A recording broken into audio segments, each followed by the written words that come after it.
Bienvenidos a Booster Inmobiliario, un espacio donde se habla, debate y comparte ideas sobre el mercado inmobiliario.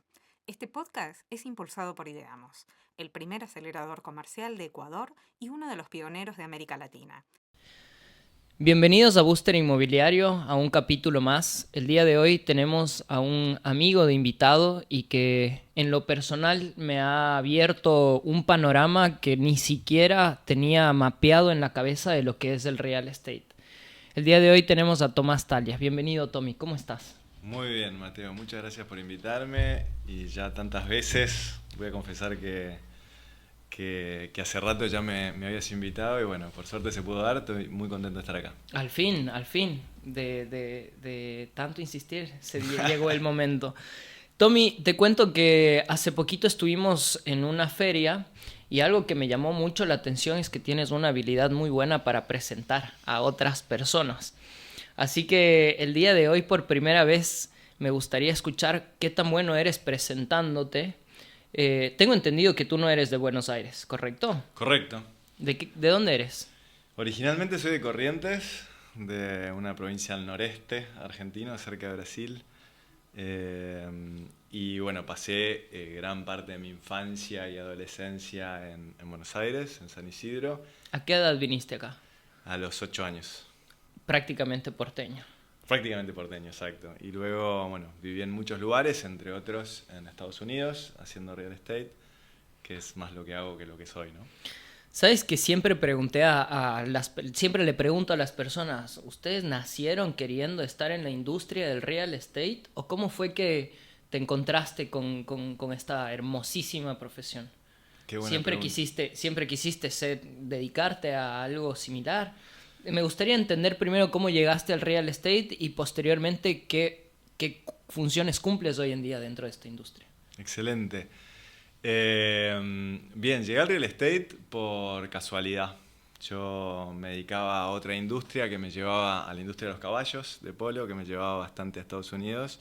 Mi hermano mayor se dedicaba al real estate desde siempre, desde la época de la adolescencia y bueno, en principio estando con él y haciendo algunas inversiones en Estados Unidos, llegué al mundo del real estate y luego en la crisis del 2008 que hubo como un parate y bueno, un repartir y dar de vuelta en Estados Unidos, fue que fundamos una compañía, hicimos nuestra oficina de negocios y a partir de ahí empezó mi relación con el real estate, que abarca muchas aristas, ¿no?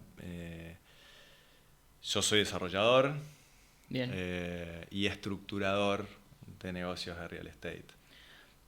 Haciendo una pequeña pausa, en base a lo que me comentabas ahorita, en el 2008, a raíz de la crisis de los créditos Ninja que habían sucedido, Ujú. ¿ustedes vieron una oportunidad y ahí entraron o les pegó la crisis a ustedes?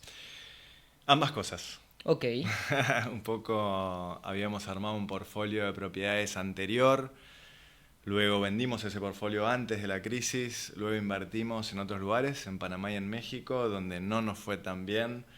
Ahí decidimos profesionalizarnos un poco e intentar entender un poco más y luego en la crisis fue que volvimos al real estate y volvimos a invertir y luego empezamos a invitar a otras personas a estructurar negocio de real estate e invitar a otras personas a invertir en real estate en Estados Unidos. bien. En esta presentación dijiste que también eres estructurador de vínculos o parte del real estate, pero a medida que te he ido conociendo, como lo dije al inicio del podcast, es sorprendente cómo al menos en ti he encontrado una visión mucho más amplia que el construir y vender edificios o esa manera en la que muchos oyentes probablemente tienen en mente lo que hace un desarrollador inmobiliario. ¿A qué te refieres con este estructurador que comentas? Bueno, la industria del real estate es enorme, ¿no? Abarca muchísimo. Es una de las industrias más grandes del mundo, si no la más grande, ¿verdad? Eh, Todo lleva a real estate. Este estudio de grabación es real estate, ¿no? bueno, McDonald's es un negocio de real estate, la hotelería es un negocio de real estate, la agricultura, el campo es un negocio de real estate, el retail es un negocio de real estate, ¿cierto? Entonces, eh, es verdaderamente muy holístico, ¿cierto? Sí. Y en cuanto a estructuración, a mí el espacio que más me gusta de la cancha, que es tan amplia, son las finanzas aplicadas al real estate. A mí me gusta encontrar valor, encontrar negocios que valen la pena, estructurar la mejor vía para poder distribuir ese negocio y llevarlo a cabo, ¿no? Que es parte de lo que hace un desarrollador. Estructurar negocios de real estate tiene un poquito más que ver con finanzas, ¿no? Desde encontrar una tierra, encontrar la mejor manera para una tierra o un asset, sea cual fuere, y encontrar la mejor manera de desarrollarla y de distribuirla, los componentes de préstamo, de equity, o al revés. Nosotros también asesoramos inversores que quieren participar y buscamos la mejor manera de hacerlos participar cuidando su mejor interés, ¿no? Entonces, de los dos backend, la estructuración del negocio para nosotros es muy importante. Bien, y estoy seguro de que toda esta parte de la estructuración lo vamos a topar más adelante, pero también te presentaste como un desarrollador. Correcto. Actualmente entiendo que tienes mucho conocimiento sobre mercado en Estados Unidos, por lo que contabas también en otros países como Panamá y México. Dentro de Argentina, ¿tú actualmente estás desarrollando varios proyectos? El desarrollo emblemático nuestro en Argentina se llama El Tropezón, es en San Antonio de Areco, es un loteo, un barrio abierto de 130 lotes y un macro lote sobre la ruta 8 que hoy ya es autopista, es la continuación de la Panamericana, como para hacer una densidad mayor, más alta. San Antonio de Areco para nosotros, hemos pasado gran parte de la vida, hoy vivo en San Antonio de Areco, y bueno, ese es un desarrollo familiar nuestro y en mi caso muy personal, porque estuve desde el principio y toda la parte comercial y de desarrollo la hice yo personalmente, ¿no? Entonces es el más importante. Y después ayudo a otros desarrolladores, participo en otros desarrollos, pero ese es el nuestro. Quedándonos un poco en San Antonio de Areco, me gustaría saber por qué San Antonio de Areco. Honestamente, yo como ecuatoriano, que vivo ya hace mucho tiempo, de manera muy lejana en su momento, había escuchado de San Antonio de Areco, pero si pudieras tirar así como los 3 puntos, porque encima lo estás relacionando a un proyecto familiar, algo muy cercano a vos. Es decir, no es un proyecto que tú dices, esto me va a generar rentabilidad y no sé, lo hago en Belgrano, por ejemplo, sino más bien estás poniendo mucho más que solamente un negocio en esto. ¿Por qué San Antonio de Areco? Es una ciudad muy tradicional y que tiene valores familiares, por eso lo relaciono tanto con la familia. Tiene varios componentes. Uno, la ubicación queda es la ciudad más cerca de Buenos Aires de la zona núcleo argentina. Gran parte de la riqueza argentina sale del agro y específicamente de la zona núcleo, ¿no? Que es entre la ruta 7 y la ruta 9, siendo la 8 la vertical del medio, entre San Antonio de Areco y Río Cuarto, ¿no? Pasando por Venado Tuerto. Todo eso es la zona núcleo. Entonces, y San Antonio de Areco es el lugar de residencia de gran parte de la gente que trabaja en compañías grandes de la agroindustria. Hay un colegio muy bueno, que eso es fundamental para poder desarrollar y para poder vivir en una ciudad. Y bueno, es un pueblo en realidad, ¿no? Y funciona como pueblo, tiene el ADN de pueblo, esto de de conocer al panadero, al verdulero, al carnicero. De valorar la siesta. De valorar la siesta, del silencio, respetarlo. ¿Qué onda con la cultura? Ahora con esto que también contabas de que eres correntino, ¿cómo está de cultura San Antonio de Areco? Bueno, es cuna de la tradición, es capital de la tradición, capital argentina de la tradición. Hay un apego muy fuerte con la vida de campo, con las costumbres, con el costumbrismo, con la cultura gaucha, con las raíces, con la fundación de Argentina. Hay mucha industria ecuestre.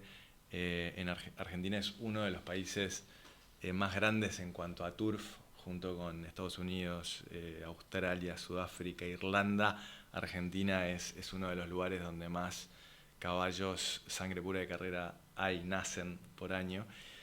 San Antonio de Areco, Capitán Sarmiento, es uno de los lugares donde más sucede esto.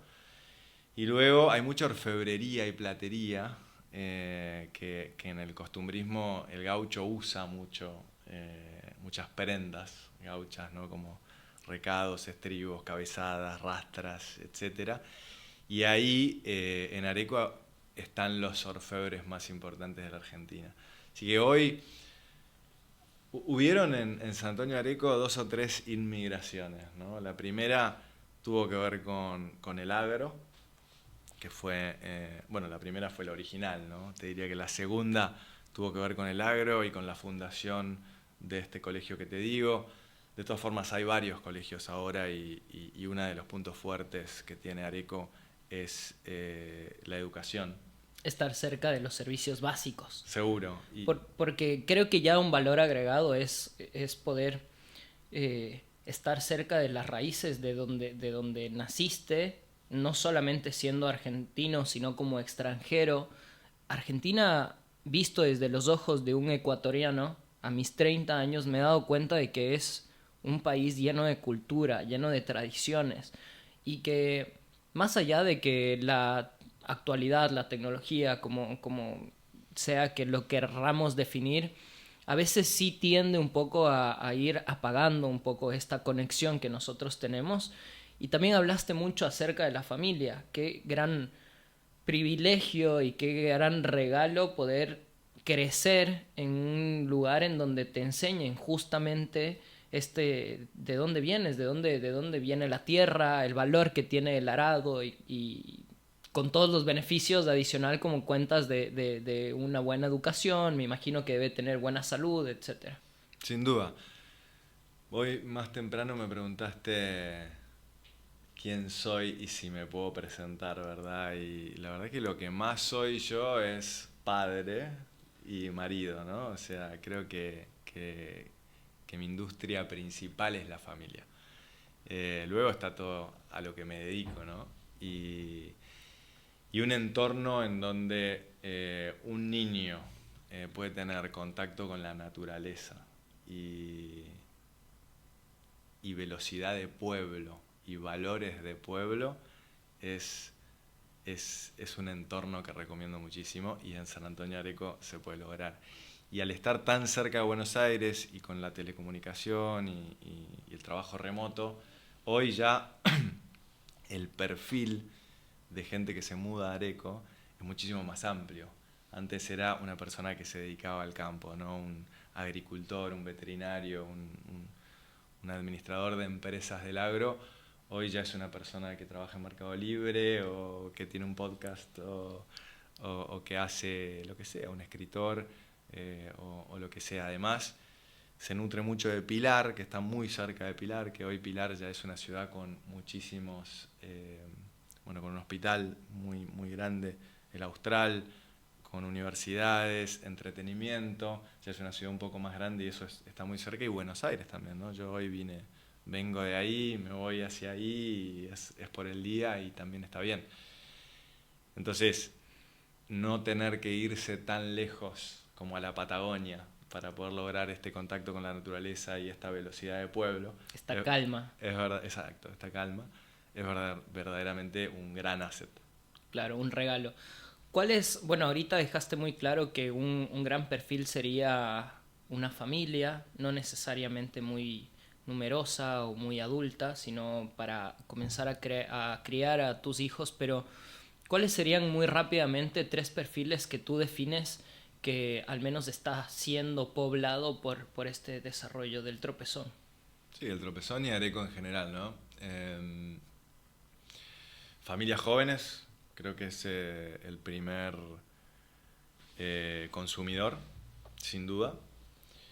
Luego un nómade digital que querría vivir tal vez en la Patagonia o en Punta del Este, pero esto del contacto con Buenos Aires es necesario. Y por último, una persona que se quiere retirar, inclusive un matrimonio que se quiere retirar o que puede retirarse y prefiere elegir un lugar donde hay mayor seguridad, tiempos diferentes, menos tráfico, tránsito me refiero. Bueno, esto de un lugar muy amistoso para la vida diaria. Bien, me imagino que uno de los grandes retos de justamente tener proyectos o desarrollar dentro de San Antonio de Areco está justamente en poder comunicar todos estos assets que comentas, de poder comunicar todos estos beneficios que muchas de las personas probablemente no lo tienen muy claro o no lo tienen muy en el mapa, ¿no? Porque ahorita utilizaste ejemplos como vámonos al sur o vámonos a Punta del Este, etcétera. Me imagino que costo-beneficio también debe ser mucho más atractivo para estas personas. Sin embargo, considero que hay un caudal importante de desarrollos allá. O sea, ya he estado viendo, hay uno que otro. ¿Qué crees que es como lo principal que le daría como una diferencial importante al tropezón de Areco ante otros proyectos en la misma zona? Areco tiene oferta, pero tiene más demanda que oferta. Es una oportunidad entonces Sí, desarrollar allá. sí. Hoy la demanda de casas en alquiler es impresionante y la demanda de lotes bajó un poco por el costo de la construcción, que todavía no se termina de convalidar. La demanda de casas, de viviendas usadas, casas o departamentos o townhouses es muy grande y la oferta no es tan grande. La diferencia entre San Antonio de Areco y otras ciudades equidistantes a Buenos Aires o parecidas, creo que son lo que hablábamos al principio, ¿no? La educación, la cultura, la seguridad, el perfil sociocultural también le da una diferencia de calidad. Y particularmente el desarrollo nuestro tiene una arboleda increíble, de más de 400 árboles, de muchísimas especies. Tiene todos los servicios: luz, gas, agua corriente, cloaca, fibra óptica, seguridad.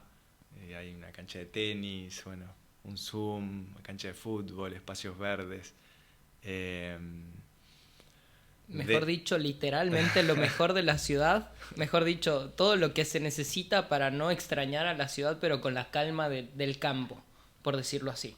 Yo digo que es como vivir en el campo, pero te llega el sushi y el helado. Entiendo. Sí, sí, exacto. Tenés un contacto con la naturaleza muy importante por la gran arboleda. Creo que se ha desarrollado mucho.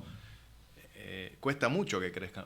Una cloaca o una red de gas o inclusive de fibra óptica son obras que se hacen entre 6 y 12 meses la tenés hecha, ¿no? Bien. Árboles, arboleda, paisajismo, no son tan fáciles de lograr. Y en la provincia de Buenos Aires, que no tenés la montaña, hay ríos, pero no tenés los lagos que tiene la Patagonia o el mar, tener una arboleda añosa y bien desarrollada es el gran asset para estar en contacto con la naturaleza, ¿no? Además, por lo que escucho, debes ser un amante de la naturaleza tú. ¿Te consideras como alguien aventurero? Sí, más amante de la naturaleza que aventurero, pero también me considero Perfecto. aventurero. Sabes que una de las dinámicas que tengo con mi grupo de amigos, yo tuve mucho contacto con el tema de la cultura argentina. Viví 8 años inicialmente en Buenos Aires, pero viví casi 4 años en Mendoza. Y ahí ya me encontré con el folclore, ahí ya me encontré con las peñas, esta delicia que la verdad es que debería declararse un patrimonio argentino, que es un día cayó un par de amigos con una botella de vino y un melón. Lo partieron en la mitad y probé, pero verdaderamente el ambrosía directamente, ¿me entiendes? Y siempre nos presentamos cuando hay personas nuevas con datos random, que serían datos como que no todas las personas lo conocen. ¿Qué datos random me podrías contar? ¿Alguna historia muy rápida? ¿Algo poco común que se sepa de San Antonio de Areco y que digas, esto debería saberse? O sea, esto debería ser debe ser divulgado por alguien. Bueno, un poco lo que vos decís. La verdad que hay una cosa que es increíble, que no se ha perdido y que al estar tan cerca de Buenos Aires y con toda la comunicación que hay, uno creería que está perdido, y es que alguien pase por tu casa a ver si estás, ¿no? Y se detenga y se fije si estás, porque si estás quiere detenerse, ¿no? A tomar mate o a conversar contigo. Eso es algo que yo creí que iba a terminar, y en Areco todavía pasa. Y bueno, y después otra cosa muy linda que sucede es que... Perdón, te tocan la puerta eventualmente, Sí. así vecinos, y te dicen... Es común. ¡Hey, Tommy! Sí, como cuando éramos chicos que no existían los celulares, que no podías avisar, básicamente, ¿no? Claro, la típica que te toca la puerta a un nene chiquito y le deja a Pepito salir a jugar. Sí, y otra cosa, este tema de detenerse en la calle con alguna persona conocida, además de saludar, me pasó algo interesante. Mi hijo mayor es argentino, nació en Areco. La más chica es americana, nació en Miami. Nos fuimos a vivir en Miami cuando mi hijo mayor tenía 4 años. Y entramos a un CVS. Y él saludó, dijo buen día. Y nadie lo saludó, ¿cierto? Porque claro... Acostumbrado a San Antonio de Areco. Exacto. Entonces me miró como pensando, qué raro, ¿por qué no me saludan, ¿cierto? Claro. Y bueno, yo no había reparado en eso. Y eso es un tema de comunidad, ¿no? Te conozcan o no te conozcan, uno cuando entra a un lugar saluda y lo saludan a uno, ¿cierto? Eso pasa en el interior, en Mendoza es muy típico. Acá en Buenos Aires, bueno, yo no saludo cuando entro a Pharmacity, porque solamente al cajero, ¿cierto? Pero porque claro, supongo que no están preparados para eso y yo tampoco. Claro. No están listos para tu cordialidad. Exactamente. Y por otro lado, bueno, lo que vos decís de las peñas, las guitarreadas, es muy común. Todas las semanas, si no es 1, 2 o 3 veces por semana, hay guitarreadas y en los bares que alguien esté tocando la guitarra, el bombo y cantando chacareras, zambas, cuecas, lo que sea, eso es algo muy normal, muy común. La gente escucha, hace silencio, le gusta escuchar. Y bueno, y por último, esto de frenar en la calle porque hay un amigo y quedarse conversando, ¿no? Claro. Que es algo que nos pasa a veces en Buenos Aires, me pasa a mí en Miami, tengo la oficina en Brickell, y nos encontramos, sí, pero nos saludamos muy rápidamente, pareciera que estamos muy, muy, muy apurados, ¿no?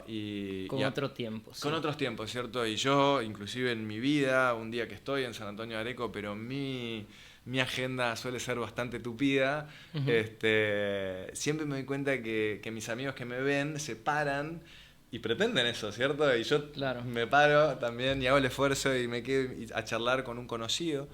Pero esa sensación de la urgencia, ¿no? O sea, esa diferencia que tienen las diferentes culturas de qué es urgente y qué no es urgente. Y eso es un ADN bien típico de los pueblos, que creo que es muy relevante. Qué bueno que el podcast sea de real estate y estemos hablando de esto. No, está perfecto. ¿Sabes qué? Nosotros dentro de Ideamos tenemos una metodología que está muy bien establecida, una metodología en donde se basa en 4 pasos, en donde una gran parte decae en la autoridad que nosotros podemos llegar a dar ante el posible comprador de los proyectos que nosotros llevamos a cabo. Y en esta parte puntualmente de autoridad nos centramos mucho en nosotros tenemos un proyecto o te estamos ofreciendo un proyecto que tiene gente atrás, que no es solamente un número de rentabilidad, ¿no? Entonces nos ayuda siempre el mismísimo dueño del desarrollo, la persona que estuvo atrás de todo esto te va a atender. Sí. Entonces muchas veces las personas, porque han habido estafas, han habido personas que te dicen algo y no te cumplen, pero conocer a la gente que está detrás de todo este proyecto es muy importante. Pero Sin bueno, duda.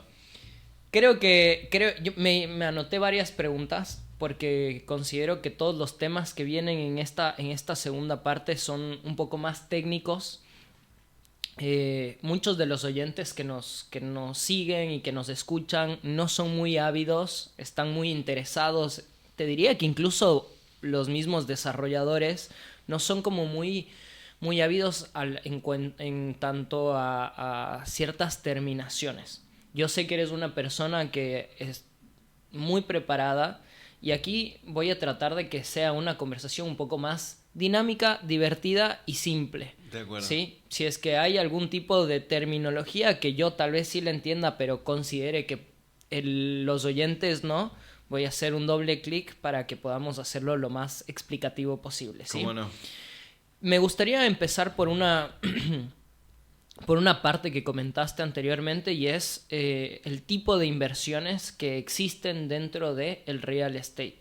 Me gustaría saber cuáles se te vienen a la mente muy rápidamente, que nos expliques en qué consiste cada una, por más lógico que te parezca a ti, y van a ir surgiendo preguntas. ¿Con cuántos tipos de inversiones dentro del real estate estás familiarizado? Con muchos, tal vez muchos para una charla superficial, pero limitada. Sí, los que se me vienen más sencillos a la cabeza, el típico negocio de real estate para un inversor es comprar un departamento, ya sea de renta, y buscar su renta verdaderamente, un departamento o una casa o un asset, ¿no? Puede ser también un campo, lo que sea, un local comercial. Comprarlo, buscar una renta que te vaya generando una renta y luego la plusvalía, ¿no? O sea, uno elige la zona pensando que se va a valorizar más, entonces la cuenta es cuánto me da anualmente de renta y cuánto de rentabilidad, que es la composición entre la renta y la plusvalía. Luego comprar en pozo, en un loteo sería comprar en preventa, en un edificio sería comprar en pozo, lo llaman comprar en pozo, apostando a que luego cuando esté terminado estos assets se van a vender más caros. Ese es un negocio propiamente dicho de plusvalía. Ahora, respecto del resto del universo que hay de inversiones en real estate, yo las separaría en 2 grandes bloques, columnas. Uno es equity, Okay. que quien, por ejemplo, está comprando en pozo o está comprando un lote, está invirtiendo en equity, ¿no? O sea, es muy parecido a comprar una acción de Apple, es una un bono. parte.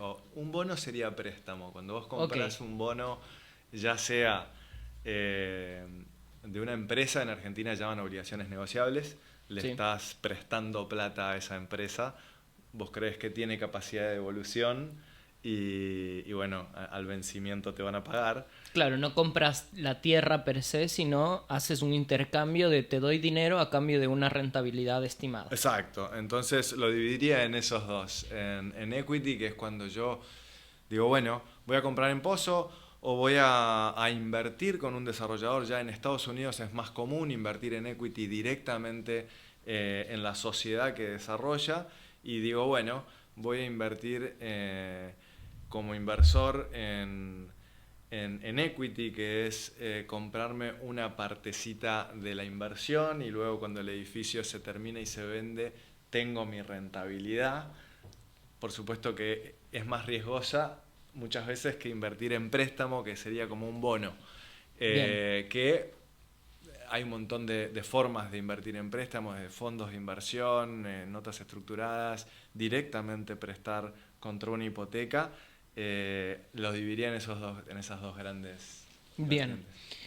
vertientes. ¿Cuál de estas dos, entendiendo que puede llegar a haber un riesgo en ambas inversiones, pero si existen dos maneras de invertir en el mundo del real estate, ¿hacia qué perfiles consideras que se dirige cada uno de estos? El equity y esta otra. Bien, yo creo que depende un poco del perfil de riesgo del inversor. Eso me parece que es lo más importante, entender qué tipo de inversor sos. Bien. O entender qué tipo de inversor es tu cliente. Creo que es lo más importante.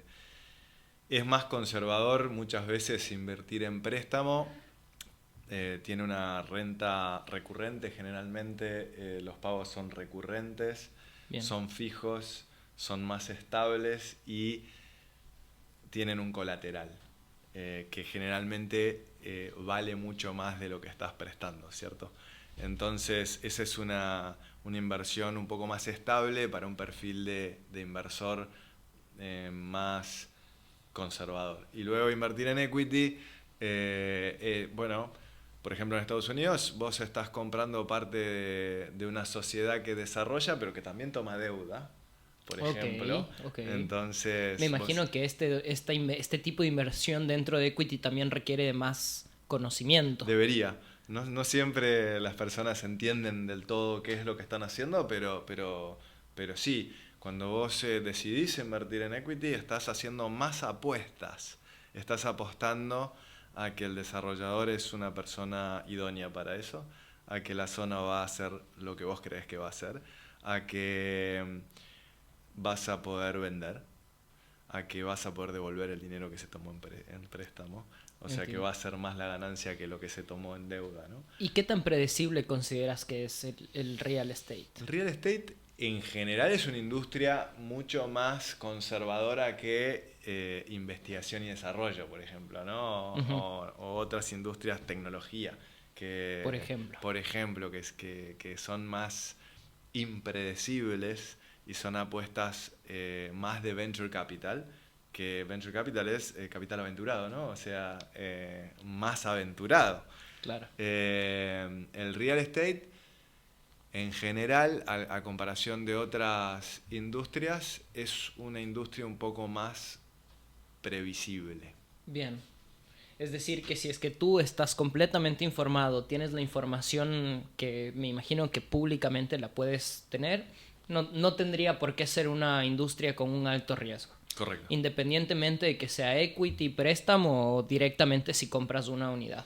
Es cíclica, tiene sus ciclos. No obstante, si vos agarras una línea larga de tiempo, supongamos 10 años, vas a ver que la tendencia es alcista en general en real estate. Por un tema demográfico inclusive, ¿no? Hay más personas que ocupan más espacio y por eso es una industria relativamente conservadora. Claro, una industria no apto para ansiosos. Correcto, sí, son largos los procesos, bien. Eso sí.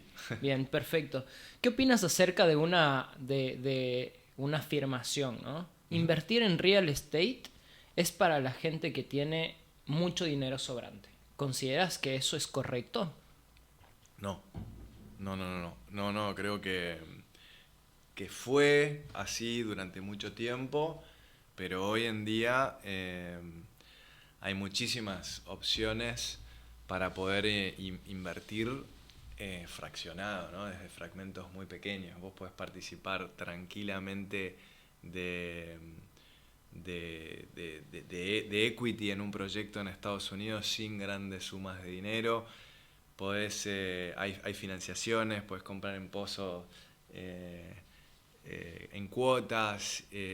También está la tokenización de activos, que fragmenta los activos, ya sea un contrato, una sociedad, un estatuto, digamos, que es un operating agreement, o fragmenta una propiedad, fragmenta un asset. Entonces, hoy en día podés entrar al real estate y desde tickets muy bajos, desde $50. El tema de la tokenización es algo que me llama mucho la atención. Me gustaría solamente tener como claro este concepto, dejarlo en stand-by y entrar en una pequeña dinámica que tengo para ti. Tengo entendido, me sabrás corregir, que cuando el tema del mundo virtual, de la digitalización, llega en una primera instancia, haciendo un poco, conectando con lo que tú dices, el tema de la web 1, que era cuando tú podías consumir.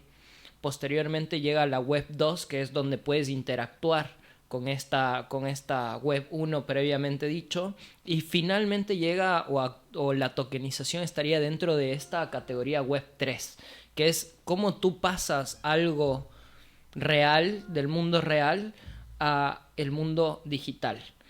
En este tipo de tokenizaciones, ¿cómo normalmente se adapta al mundo del desarrollo del real estate? ¿Cómo es que una tokenización vas y compras un departamento de manera virtual? ¿Cómo funciona esto? En realidad, un token es la digitalización de un contrato. Entonces,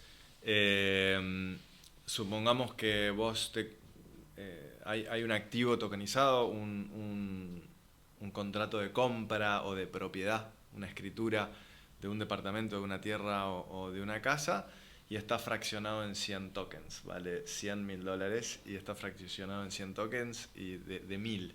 Y vos podés adquirir uno, inclusive podrías adquirir una fracción de uno. Bien. O cuando vas a invertir vos en equity en un desarrollo en Estados Unidos o en otros lugares seguramente también, vos te suscribís mediante un contrato que se llama Subscription Agreement y vas a un Operating Agreement que es como el estatuto de una sociedad en donde vos sos cuota partista de esa inversión. Eso es análogamente, ¿no? Analógicamente. Bien. Esto es igual, pero es un smart contract, lo que le dicen smart contract, que es un contrato digitalizado y fragmentado en cuota partes. Y lo que tiene la tokenización de interés. Entonces, al final, la inversión es igual. Si yo voy a una escribanía o voy a invertir mi dinero en un contrato, en un operating agreement como inversor, o me compro un token, en definitiva, la diferencia es que uno es digital y el otro no. Esa es la única diferencia. Ahora bien, ¿qué tiene de interesante la digitalización o la tokenización? Tiene mayor trazabilidad, o sea, es completamente trazable el blockchain y eso me parece que es muy interesante y muy importante. No entiendo algo acá igual. Tú me hablaste de smart contracts. ¿Quién los regula? ¿Son regulados por alguna entidad? ¿Quién lo avala? Es, por ejemplo, si yo estoy en Argentina y quiero tokenizar algo en Estados Unidos, ¿quién es la persona, el aval que hace que esa compra que yo esté haciendo, aparte de que sea legal, sea válida? Ahora en este momento cada vez, digamos, se admiten más. La CNB, por ejemplo, ya admitió los activos tokenizados en Argentina. Pero luego en los activos digitales el blockchain es tan perfecto y es tan trazable, ¿cierto? Sí. Que bueno, obviamente tenés que hacerlo mediante entidades o exchanges o compañías conocidas o reconocidas. Recomiendo hacerlo porque hay muchas estafas, ¿no?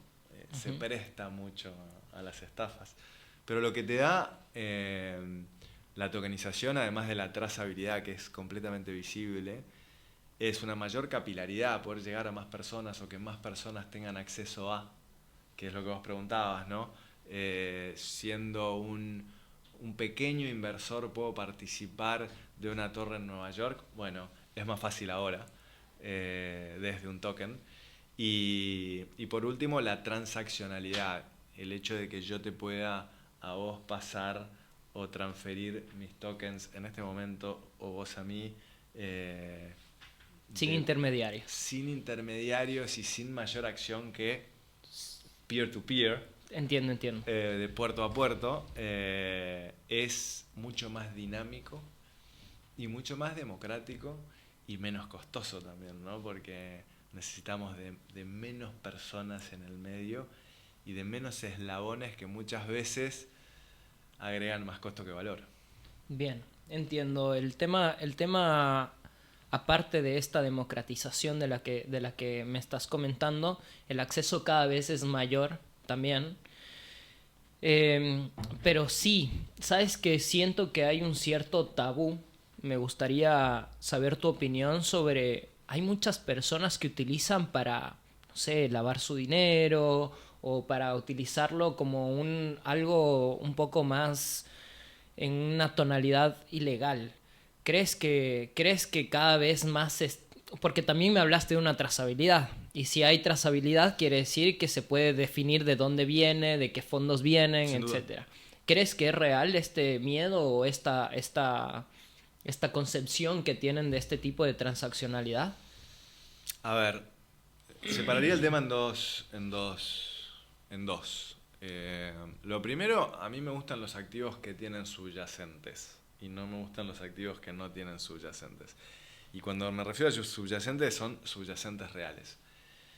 Me compraría yo un token que tenga un subyacente real pegado, ¿no? Que tenga valor verdadero, ¿cierto? Me cuesta a mí comprar un currency, ¿no? Una moneda que tiene su valor nada más que por la demanda. A mí me cuesta comprar eso. Algo que no sea estable. Bueno, en realidad, por ejemplo, el Bitcoin tiene su valor apoyado en su escasez y su demanda, ¿cierto? Sí, mucho mercado lo regula. No, y además no tiene un subyacente por detrás. En cambio, si vos te compras un token, Bitcoin es un token. Uh-huh. Vos te compras un token que lo que hizo fue fragmentar un edificio en Nueva York. Tiene de subyacente el edificio en Nueva York, que tiene su renta y tiene su plusvalía, ¿cierto? Claro. Entonces, como yo entiendo del edificio, no entiendo tanto de tecnología ni de demanda digital. Lo que yo puedo calificar es si la ubicación del edificio, la calidad constructiva del edificio, la demanda que tiene, su renta, su rentabilidad, su plusvalía, etcétera. Lo mismo en desarrollo, ¿no? Entonces yo sí me compraría algo que tenga un subyacente en el que yo confío. Y el token es simplemente una herramienta. Habiendo dicho esto, sí es verdad también, y me doy cuenta, que el mundo digital se ha prestado mucho para buscar alternativas. Sí, inversores no calificados. Ok. Atraer inversores no calificados. Y en ese sentido ha habido estafas. Lo interesante de que sea tan trazable es que yo he leído noticias, por ejemplo, de que billeteras virtuales enormes se han caído y ese dinero se han caído o se han malversado los fondos o los fondos han ido a parar a otros lugares a donde no tenían que ir y al ser traqueable ese dinero ha sido recuperado o por lo menos ubicado, ¿no? Impresionante. Entonces, entiendo que la tokenización vendría a ser un sustituto de un contrato de te compro algo y tenemos que ir a un juzgado, a una escribanía, se lo hace en el momento. Igual, incluso más seguro. Dicho esto, me gustaría tener una pequeña dinámica. Suponiendo que ni siquiera tú, que yo me gano $1 millón mañana en la lotería. Sí. Me gané $1 millón. ¿Me invitarías al almuerzo? Por supuesto, claro que sí. Sabes que ya voy a ir a mis primeras clases de chamamé, así que ¡Eso! a las próximos asados, incluso con show incluido. Muy Pero bueno, bien. digo, caigo con $1.000.000 y te digo, Tommy, conseguí $1.000.000 y quiero invertir de manera diversa en el mundo del real estate, teniendo como estas opciones encima de la mesa. ¿Cómo? Y no puedo ahorrarme $200.000. No. Me dicen, tienes el $1.000.000 en tanto y en cuanto el 100% sea invertido en temas de real estate. ¿Cómo tú me recomendarías o cómo lo verías al tema de diversificar este dinero? ¿Cómo lo harías? Para mí lo más importante es tu perfil de riesgo. Digamos, si vos sos una persona que quiere multiplicar su dinero en poco tiempo y estás dispuesto a asumir muchos riesgos para hacerlo, entonces invertiríamos bastante más en equity que en deuda, buscaríamos mercados bastante más emergentes que estables, haríamos apuestas más arriesgadas con ese $1.000.000 Bien. y nos apalancaríamos mucho. Por ejemplo, compraríamos con mucha deuda muchos assets apostando a que verdaderamente suban de precio y trataríamos de multiplicar los panes. Bien. Si fueras una persona de riesgo bajo, haríamos lo contrario a lo que acabo de... digamos, con un estómago para el riesgo menor y serías una persona que $1.000.000 le alcanzan para hacerlo suficientemente rico y su estrategia sería más bien mantener su $1.000.000 e intentar eventualmente vivir de él. Claro. Entonces nuestra estrategia sería la inversa de esta. Una renta más segura. Una renta más segura, más recurrente, con loan to values o valores relativos menores, con poco apalancamiento y buscaríamos una estrategia lo más estable posible. Entendidísimo. Cuéntame, hablando de estrategias y de mercados, me gustaría empezar a topar el mercado de Estados Unidos. ¿En qué parte de Estados Unidos consideras que hoy en día hay mucha, pero mucha oportunidad? Miami creo que es una ciudad que se ha posicionado como una de las ciudades más influyentes del mundo, ¿no? Es chica. Es muy chica. Sí. Y está creciendo demasiado rápido, además. Es chica y está creciendo demasiado rápido. No sé si demasiado, me parece que está creciendo. Bien. Mucho, sí. Es una ciudad que se está transformando de una ciudad-pueblo a una de las ciudades más influyentes del mundo. Entonces, si bien creo que los valores relativos son altos, creo que es un lugar con muchísima oportunidad en el país que hoy es potencia mundial, la primera potencia mundial, con acceso al crédito, con tasas de crecimiento. Siempre hay que hacer apuestas inteligentes dentro de los lugares que elijas para invertir, pero creo que es el lugar.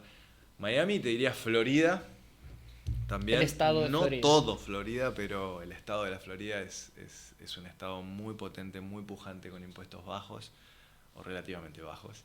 Me gustaría que sean más bajos. Sí. Con Podríamos decir que entonces Florida está en el perfil de las personas que quieren buscar una inversión más segura. Una inversión regresando al ejemplo de si me gano en la lotería $1.000.000 y bueno, por ahí trataría de buscar inversiones en países emergentes, pero si me trabajé cada centavo de ese $1.000.000, tú dirías que Estados Unidos es un mercado muy seguro. Aún así, en Estados Unidos, yo diría que es un si lo comparamos con otros países, es un lugar con mucha seguridad jurídica, sí. Pero también donde hay oportunidades, también pasa que hay... mucha rentabilidad. Correcto, y también riesgos, ¿no? Porque hay mucho acceso al préstamo y mucho acceso al apalancamiento, entonces también existen, o sea, aún así, si tuviésemos que cuidar tu $1.000.000, deberíamos concentrarnos en cuidarlo y deberíamos concentrarnos en hacer una estrategia conservadora dentro de una economía estable como Estados Unidos. Y digo estable porque es relativamente estable también, ¿no? O sea, puse un acento dudoso en estable porque, por ejemplo, al estar muy apalancado y al tener mucha deuda Estados Unidos y al ser muy libre también, es un mercado muy sensible a la suba y a la baja y a lo que suceda. Te doy un ejemplo. En la pandemia, Estados Unidos es un país que consume mucho. Mucho. Sí, muchísimo. Es un país muy consumidor, con una gran clase media. Y en la pandemia pasó que se cortó la cadena de supply, de suplemento. Entonces había 3 productos y 8 consumidores. Entonces el precio de ese producto, sea cual fuera el producto, se disparó en muy pocos días. Entonces los mercados como Estados Unidos, como Florida particularmente, que son muy dinámicos, al ser tan dinámicos y tan potentes, también son sensibles a las curvas, ¿no? Te entiendo, completamente. En cuanto a también la oportunidad que hablamos, y ya vamos a retomar el tema de Estados Unidos, muy superficialmente, casi que una respuesta de sí o no, ¿tú consideras que Argentina está siendo un país lleno, pero que está entrando en un proceso de oportunidad dentro de América interesante? Me encantaría decirte que sí, y te voy a decir que sí, porque bueno, me gusta la dirección que está tomando. Sin duda Argentina es un lugar con muchas oportunidades, es un lugar con mucho recurso natural, con mucho territorio, con muchas personas muy capacitadas. Todo eso sucede. Todavía falta seguir tomando buen rumbo, seguir en esta dirección de mercados un poco más libres, Entiendo. más desregulados, con una carga impositiva menor y con un déficit como el que estamos teniendo, seguir bajando la inflación. Creo que todavía le queda camino, pero porque le queda camino también es un lugar con... oportunidad. Sí, con un tamaño de oportunidad. Me imagino que justamente esa pancita de crecimiento está siendo muy, muy optimista. Pero con esta pregunta yo quería ir, que en esta feria que nos habíamos encontrado, pues también La Expo Real Estate. te había comentado muy, muy, muy por encima. ¿Qué tan, o sea, qué tan más rentable podría llegar a ser Estados Unidos que Argentina? Argentina tiene algunos barrios, centrándonos puntualmente en Buenos Aires, ¿no? Tiene algunos barrios que tienen un crecimiento interanual del 13.7%. A mí me parece bastante bueno. No sé si Estados Unidos sobrepasa mucho esto, y poniendo en una comparativa, ¿por qué consideras que podría llegar a ser más beneficioso invertir en Estados Unidos que invertir en Argentina? O es el mismo ejemplo, ¿no? De los más aventureros de Argentina o los que buscan un poco más de seguridad de Estados Unidos. Demográficamente hablando, particularmente Miami recibió, bueno, Florida y Texas te diría que son los lugares del mundo que más personas, más crecimiento demográfico recibieron. Y no solamente crecimiento demográfico, sino empresas que se instalaron, digamos, generación de trabajo per cápita. Eso es, creo que, el indicador más importante, ¿no? Entonces, creo que hay mucho auge y por eso me gusta me gustan esos mercados. Ahora, esa curva se allanó un poco, no sigue siendo tan ascendente como a principio de la pandemia. Que Estados Unidos en el invierno, o por lo menos 6 meses por año, gran parte de Estados Unidos está cubierto de nieve, mucha gente bajó hacia Miami. el calor, ¿sí? Claro. Y hacia el este por un manejo de pandemia más liberal. Claro. Y se quedó por muchas razones, por el clima, por los impuestos más bajos, por el costo de vida más bajo también. Entonces, bueno, creo que son mercados con mucho auge. Argentina también me parece una buena opción porque hay muchas oportunidades. Viene de estar... si vos agarrás los precios relativos de Argentina, de Buenos Aires, vos querías centrarnos en Buenos Aires, de Buenos Aires con sus pares, que son Montevideo, pueden ser Sao Paulo, puede ser Santiago de Chile, lo vas a encontrar barato. O sea, vas a ver que relativamente puedes comprar más o mejor en Buenos Aires que en estas capitales. Ahí te diría que si vos lo ves y estás confiado en que la curva va a ser positiva, probablemente lo sea, creo que también es un lugar con oportunidades. Claro, igual también conectando con lo que decías en el principio, debes tener la habilidad de poder verlo a lo largo. Uh-huh. Y sí, o sea, toda buena oportunidad también puede llegar a conllevar un gran riesgo y considero que Buenos Aires está creciendo mucho, pero le falta muchísimo para ser comparable con un Nueva York, con un Londres, con incluso Miami, ¿me entiendes? Sí, hay otra cosa que miro mucho a la hora de invertir o a la hora de hacer análisis, y es el volumen de flujo. Por ejemplo, a mí me gustan los mercados que tienen mucho volumen porque son más líquidos. Entonces, gente viviendo ahí. Sí, y son más líquidos. ¿Cuántos días está una propiedad en mercado, por ejemplo, ¿no? Eso es un gran indicador para mí para invertir. O qué tan rápido me puedo salir de esta inversión. Hay inversiones que uno dice, bueno, ¿te parece una buena oportunidad invertir en Caracas, en Venezuela?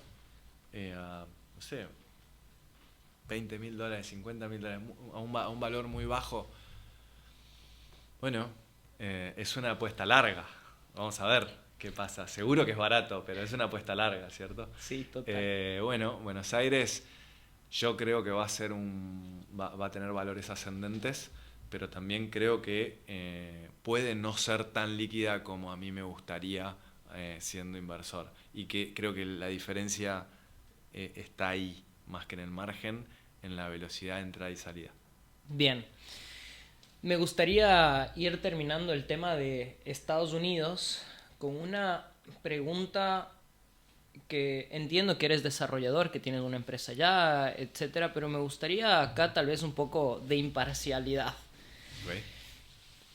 Yo tengo esto, les mando un gran abrazo a mis amigos de Perú y a toda la comunidad de Perú, pero por ejemplo, te voy a tirar un ejemplo para abordar esta pregunta, ¿no? Okay. Siempre el mundo cuando piensa en una rica comida, piensa en la comida peruana. Sí. Yo creo que está sobrevalorada al máximo y que tienen un gran músculo de marketing y publicidad versus la comida de Ecuador, que genuinamente es rica.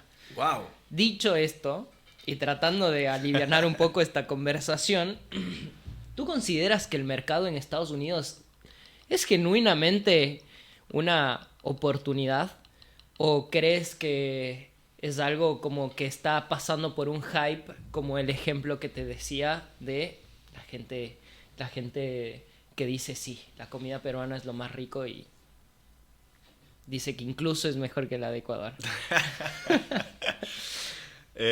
No, me parece que en todos lados hay que evaluar bien las oportunidades. En todos lados te puede ir bien y te puede ir mal.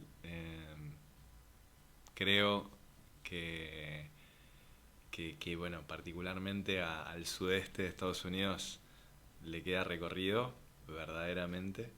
No sé, Me parece que es un mercado saludable para invertir. Bien, o sea, es rentable realmente, no es una moda pasajera. Creo que es rentable realmente y no es una moda pasajera. Perfecto. Pasando al siguiente tema, me quedé con muchas ganas de seguir hablando del tema de la tokenización.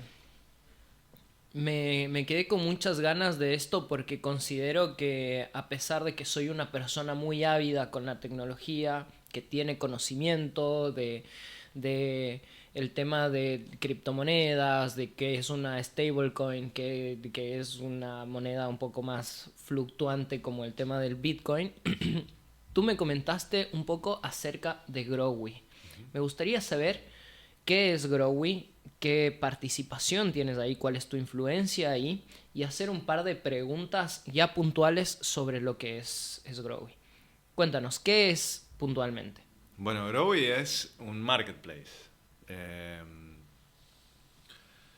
es un marketplace en donde es una plataforma en donde que busca ser un marketplace en donde desarrolladores eh, suben sus desarrollos y inversores fundamentalmente de Latinoamérica, pero de cualquier lugar del mundo pueden invertir mediante tokens, ¿no? O sea, el token es una herramienta.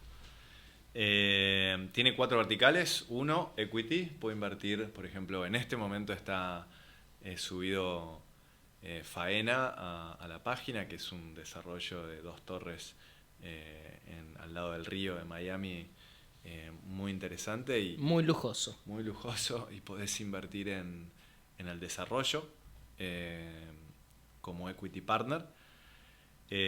¿A partir de cuánto podrías invertir? A partir de $1.000. Tokenizado. Uh-huh. Bien. Y luego también podés invertir en deuda, en un fondo que se llama Buster, que presta plata de manera privada y tiene hipotecas como colateral. Y bueno, vos podés invertir en renta fija.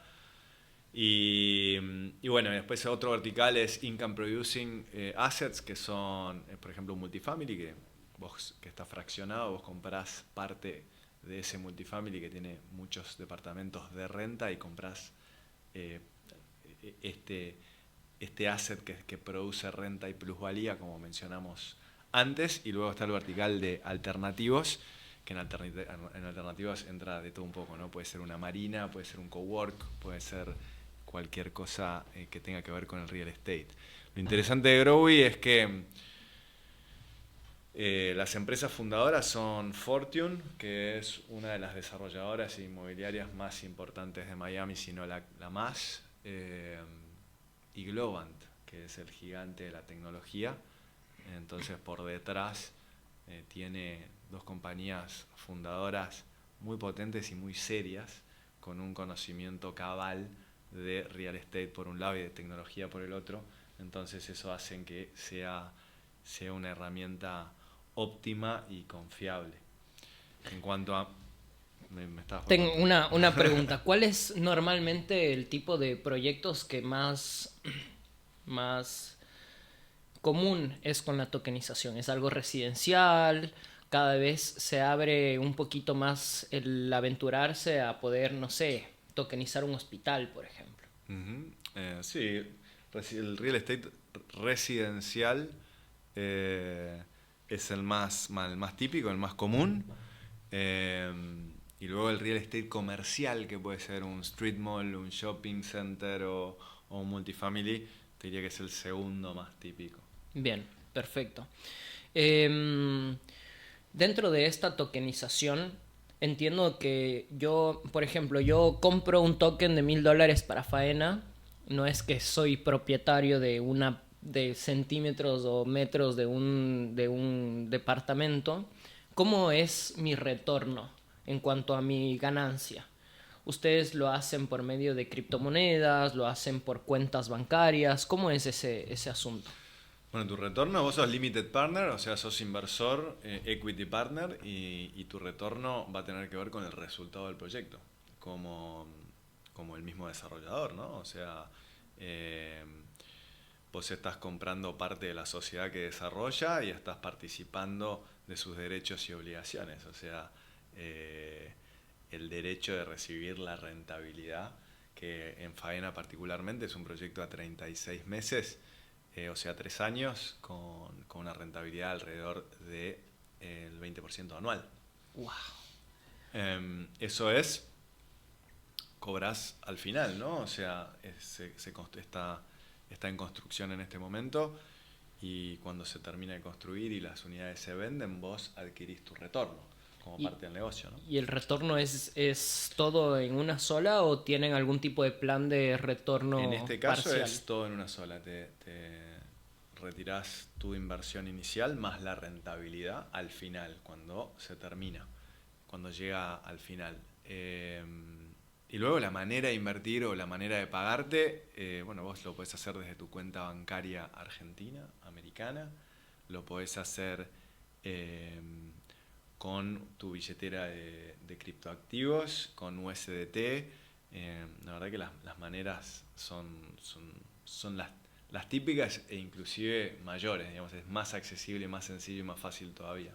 Claro, me imagino que siendo argentino y quisiera tener algún tipo de beneficio, no sé, tributario, ya que mi inversión está siendo en otro país, me gustaría que, al menos no de manera directa, entre al sistema financiero argentino como al banco. Uh-huh. Ahí ustedes también me ayudarían a abrir una cuenta bancaria, o ustedes ya no tienen nada que ver con eso y solamente me dan la facilidad en criptomonedas en el caso de que no lo quiera recibir en Argentina. Particularmente en Growy, vos lo vas a recibir en tu billetera de Growy, y vos vas a tomar la decisión en dónde descargas eso, ¿no? Si compras otro criptoactivo, si compras o si haces otra inversión, o si lo descargas en tu cuenta bancaria argentina o en tu cuenta bancaria americana, ¿no? Bien. ¿Qué rol cumples dentro de este gigante? Antes de eso, quisiera saber, ¿en qué países están? ¿Solamente en Estados Unidos? Sí, la estrategia de Growy es producto americano para Latinoamérica en principio, y después se va abriendo, ¿no? Con el tiempo se va abriendo y se va transformando en un marketplace propiamente dicho. La idea es ir de costa este, sudeste de Estados Unidos hacia el norte y el oeste y abarcar todo Estados Unidos, luego continuar por Latinoamérica, también con la posibilidad de subir productos en Argentina, en Brasil, en México, como en Colombia, como los 4 principales o primarios más grandes, y luego hacerlo de todo el mundo. ¿Y cuál era la otra pregunta? ¿Cuál es tu rol? ¿Cuál es tu participación dentro de Growy? Yo ayudé a hacer la primera ronda de capital, SEED, me dieron la oportunidad los dueños originales de Growy, los fundadores, de poder invitar otros inversores a la compañía y tratar de hacer buenas alianzas en esa ronda de capital SEED, para poder amplificar el músculo y que sea una compañía cada vez más interesante, más robusta y con más valor. Y hoy estoy encargado de hacer alianzas estratégicas con Growy, que tienen, para Growy, ¿no? Que tienen tres tipos de aliados fundamentales. Una, compañías de real estate por Latinoamérica, tipo brokers, compañías como inmobiliarias. 2, billeteras virtuales o exchanges, en donde vos puedas interactuar con los criptoactivos de Growy o los tokens de Growy. Y por último, los family offices, ALICs o sociedades de bolsa, o FAs, ¿no? Asesores financieros argentinos, uruguayos, brasileños, mexicanos. Esa es un poco la idea para poder lograr una distribución mayor. Una expansión. Básicamente estás encargado de lo más amplio y dicho de cierta manera lo más profundo de la parte de la comercialización, ¿puede ser? Sí, es B2B lo que hago yo. Hay gente dentro de la compañía más encargada al B2C, más en el marketing, en la comunicación. Luego está toda la parte operativa, que es súper importante dentro de la compañía, y la parte tecnológica también sería como la cuarta pata, ¿no? Qué interesante, qué interesante. Por favor, vamos a tener que hablar y darle un doble clic al tema de Growy. Creo que yo tuve una empresa junto con uno de mis 2 socios actualmente de tecnología y es un mundo maravilloso, es un mundo complejo. No es tan fácil como la Bueno, gente lo... tenés, ¿no? O sea, en este momento Ideamos es de alguna manera una empresa que utiliza la tecnología y las redes sociales y las herramientas para poder llegar a más consumidores, ¿verdad? Exactamente, nosotros nos encargamos justamente de ese proceso de farming, de fishing. Estamos todavía incorporando siempre tecnologías nuevas, lo cual a nosotros nos encanta poder estar en un constante en una constante innovación con empresas que ya están completamente establecidas, transmitiéndoles a nuestros clientes, además de esta seguridad de que utilizamos sistemas, de que utilizamos metodologías que ya están comprobadas, que ya están bien posicionadas. A diferencia de esta anterior empresa que nosotros estábamos haciendo, la infraestructura informática, el desarrollo, etc. Uh-huh. Tommy, estamos llegando al final y no quisiera terminar este podcast sin antes preguntarte algo que normalmente a todos los invitados les hacemos, y es: ¿qué opinas acerca de un consejo que le puedas dar a personas que quieran entrar en el mundo del real estate, ya sea como desarrollador o como inversor? Tengo entendido de que estás muy bien familiarizado en ambas caras de la moneda. ¿Qué consejo nos podrías dar de manera simple? Bueno, lo primero, supongo que en todas las industrias es parecido, es hacer la tarea, ¿no? Informarse mucho y tratar de entender bien el negocio que se quiere hacer. En segundo lugar, creo que la macroeconomía, incluso la microeconomía del entorno de esa inversión es muy importante entenderla y analizarla. Y por último, hacerla con gente adecuada y de confianza. Perfecto, Tommy. Vamos a tener muchos temas más de conversación posteriores. Este podcast está patrocinado por Ideamos, que es un acelerador comercial. Básicamente hacemos que los proyectos inmobiliarios y los desarrollos de nuestros clientes puedan tener maneras más innovadoras y que puedan ir de punto A a punto B de una manera más trazable, como si fuera un mapa en donde puedes ir viendo en qué parte de este path, de este camino se encuentra el cliente. Y nos van a poder encontrar en todas las redes sociales, que seguramente en el podcast que vamos a subir en YouTube, en Spotify, en Google Podcast, en en todo lado va a estar este podcast. Así que una vez más, muchas gracias, Tommy. Bueno, gracias a ustedes, y verdaderamente creo que Ideamos, desde que los empecé a escuchar, que los escucho mucho desde que dejo a mis hijos en el colegio y la oficina, me fascina escuchar a los invitados que traes y bueno, el interés que tenés vos y la manera de llevar las entrevistas.